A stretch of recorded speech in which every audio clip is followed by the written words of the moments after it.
Hello friends, welcome to path of study 2.0। Friends, यह video जिला प्रशासन, स्थानीय निकाय तथा पंचायती राज व्यवस्था पर आधारित है। फ्रेंड्स, आइए सबसे पहले पंचायती राज व्यवस्था को समझ लेते हैं। आधुनिक भारत में प्रथम बार तत्कालीन प्रधानमंत्री जवाहरलाल नेहरू द्वारा राजस्थान के नागौर जिले के बगदरी गांव में 2 अक्टूबर 1959 को पंचायती राज व्यवस्था लागू की गई थी। तो सबसे पहले राजस्थान के नागौर जिले में पंचायती राज व्यवस्था लागू की गई थी। डेट है 2 अक्टूबर 1959। पंचायती राज व्यवस्था को संवैधानिक दर्जा दिलाने के लिए संविधान 73वां संविधान संशोधन अधिनियम 1992 पारित किया गया था, जो 24 अप्रैल 1993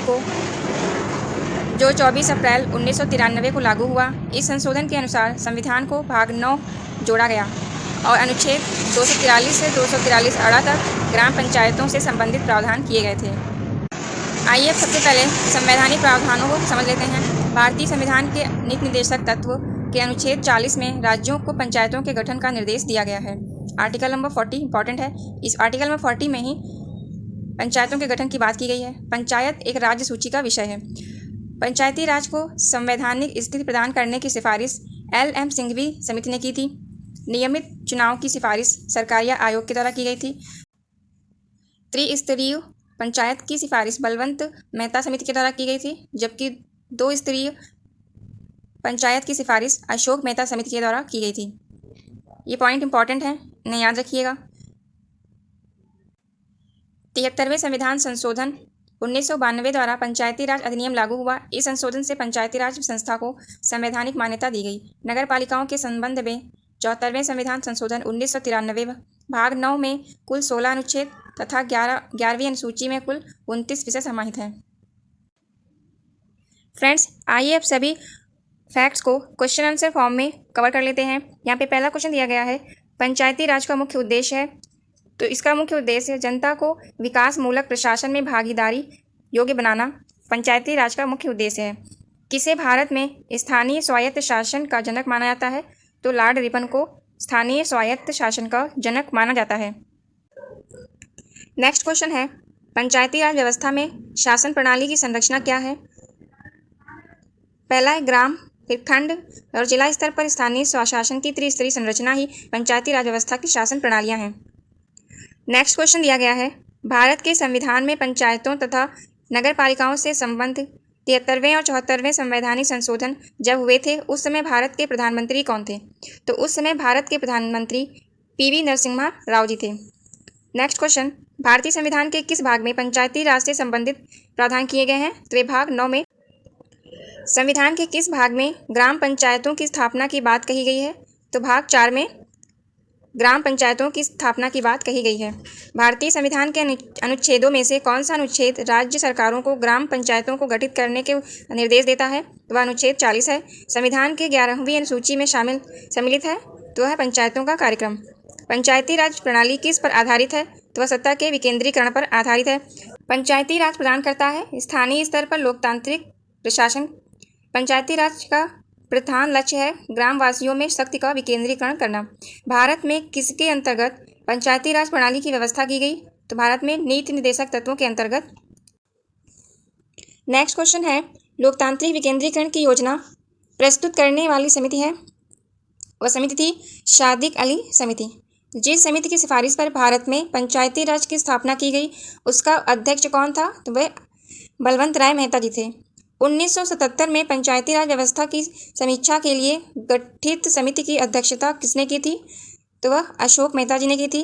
पंचायती राज संस्थाओं के निम्नतर स्तर पर कौन है? वह है ग्राम सभा व पंचायत। ग्राम पंचायत का निर्वाचन कराना किसकी जिम्मेदारी है? तो राज्य सरकार पर निर्भर है। पंचायती राज संस्थाओं के निम्नतर स्तर पर कौन है? ग्राम सभा व पंचायत। ग्राम पंचायत का निर्वाचन कराना निर्भर करता है राज्य सरकार पर। खंड स्तर पर पंचायत समिति, प्रशासनिक प्राधिकरण। पंचायती राज विषय है राज्य सूची का। पंचायत स्तर पर राज्य सरकार का प्रतिनिधित्व कौन करता है? तो वह पंचायत सेवक करते हैं। पंचायती राज को किसके स्वशासन की इकाई के रूप में संगठित किया गया था? वे राज्य के नीति निर्देशक तत्वों के द्वारा। पंचायत चुनाव होते हैं प्रत्येक 5 वर्षों में। पंचायती राज प्रणाली में पंचायत समिति गठित होती है खंड स्तर पर। खंड का मतलब ब्लॉक। संविधान के अंतर्गत पंचायतों में महिलाओं के लिए 1/3 प्रतिनिधित्व की गारंटी कौन से अनुच्छेद देता है? तो अनुच्छेद 243 घ के अंतर्गत प्रावधान किया गया है। पंचायतों की वित्तीय स्थिति का पुनर्विलोकन करने के लिए वित्त आयोग का गठन करता है तो उस राज्य से संबंधित राज्यपाल करते हैं। नेक्स्ट क्वेश्चन है, पंचायत चुनाव के लिए उम्मीदवारों की न्यूनतम आयु कितनी होनी चाहिए? तो न्यूनतम आयु 21 वर्ष होनी चाहिए। पंचायती राज के कार्य क्षेत्र में नहीं आता तो माध्यमिक शिक्षा नहीं आती है। पंचायती राज संस्थाएं अपनी निधि हेतु निर्भर रहती हैं सरकारी अनुदानों पर। पंचायतों के द्वारा कौन सा कर वसूला जाता है? तो वह स्थानीय मेलों पर कर जो टैक्स होते हैं वो पंचायतों द्वारा वसूले जाते हैं। ग्राम पंचायतों की आय का स्रोत कौन सा है? मेला एवं बाजार। एक विकासखंड पर पंचायत समिति होती है, एक प्रशासनिक अधिकरण। यदि पंचायत भंग होती है तो कितनी अवधि के अंदर निर्वाचन कराने होते हैं? तो वह 6 महीने के अंदर। भारत में पंचायती राज प्रणाली का शुभारंभ कब और कहाँ किया गया था? आई होप अब आप लोगों को इसका आंसर याद हो गया होगा। 2 अक्टूबर 1959 को राजस्थान के नागौर जिले में पंचायती राज प्रणाली का शुभारंभ किया गया था। आइए अब नगर निकायों से संबंधित क्वेश्चंस को देख लेते हैं। पहला क्वेश्चन है, नगरीय शासन से संबंधित अनुच्छेदों का वर्णन संविधान के किस अनुसूची व अनुच्छेद में किया गया है? तो नगर निकाय या नगर शासन का उल्लेख 12वीं अनुसूची में किया गया है और अनुच्छेद 243 पी से लेकर 243 जड जी तक किया गया है। नगर पालिकाओं के सदस्य निर्वाचित होते हैं तो ये प्रत्यक्ष चुनाव द्वारा निर्वाचित किए जाते हैं और नगर पालिकाओं का कार्यकाल 5 वर्ष का होता है। नेक्स्ट क्वेश्चन है, नगर पालिका चुनाव के लिए उम्मीदवारों की न्यूनतम आयु सीमा होनी चाहिए वह 21 वर्ष होनी चाहिए। स्थानीय प्रशासन की शीर्षस्थ इकाई नगर निगम है। नगर क्षेत्र समितियों की स्थापना की जाती है तो छोटी जनसंख्या वाले क्षेत्रों में अर्थात छोटे कस्बों में नगर क्षेत्र समिति की स्थापना की जाती है।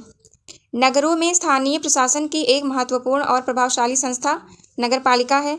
देश में इस समय कितने छावनी बोर्ड हैं? तो टोटल 62 हैं। नेक्स्ट क्वेश्चन है, किस संविधान संशोधन अधिनियम में बड़े क्षेत्र के लिए जिसकी जनसंख्या 3 लाख या फिर इससे अधिक है वार्ड समितियों एवं क्षेत्रीय समितियों की स्थापना के लिए भी आवश्यक उपबंध किए गए हैं? तो वह संविधान संशोधन 74वां था। फ्रेंड्स, पिछले वर्षों में पंचायती राज व्यवस्था से पूछे गए क्वेश्चंस को देख लेते हैं।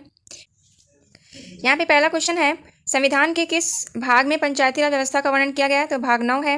पंचायती राज व्यवस्था किस पर आधारित है? तो वह सत्ता के विकेंद्रीकरण पर आधारित है। पंचायती राज का मुख्य उद्देश्य क्या है? इसका मुख्य उद्देश्य जनता को प्रशासन में भागीदार बनाना है। किसके अंतर्गत पंचायत राज व्यवस्था का वर्णन है? तो वह नीति निर्देशक तत्वों के अंतर्गत है। संविधान के किस संशोधन द्वारा पंचायती राज संस्थाओं को संवैधानिक दर्जा दिया गया है? तो वह दिया गया है 73वें संविधान संशोधन के अंतर्गत। 73वें संविधान संशोधन में कौन सी अनुसूची जोड़ी गई थी? तो वह अनुसूची थी 11वीं। पंचायती राज संस्थाओं के निर्वाचन हेतु कौन उत्तरदायी होता है? तो वह राज्य निर्वाचन आयोग। नेक्स्ट क्वेश्चन है, पंचायती राज की सबसे छोटी इकाई क्या है? सबसे छोटी इकाई ग्राम पंचायत है। बलवंत राय समिति के प्रतिवेदन के अनुसार महत्वपूर्ण संस्था कौन सी थी? वह पंचायत समिति थी। पंचायती राज संस्थाओं के संगठन के 2 स्तर होने का सुझाव किसके द्वारा दिया गया था? तो वह अशोक मेहता समिति के द्वारा 2 स्तरीय पंचायत व्यवस्था का प्रावधान करने को कहा गया था। पंचायत स्तर पर राज्य सरकार का प्रतिनिधित्व कौन करता है? वह ग्राम प्रधान करते हैं। पंचायती राज विषय किस सूची का है? तो वह राज्य सूची का विषय है। और महिलाओं के लिए ग्राम पंचायत में 1/3 सीटों का आरक्षण 73वें संविधान संशोधन अधिनियम के द्वारा किया गया था।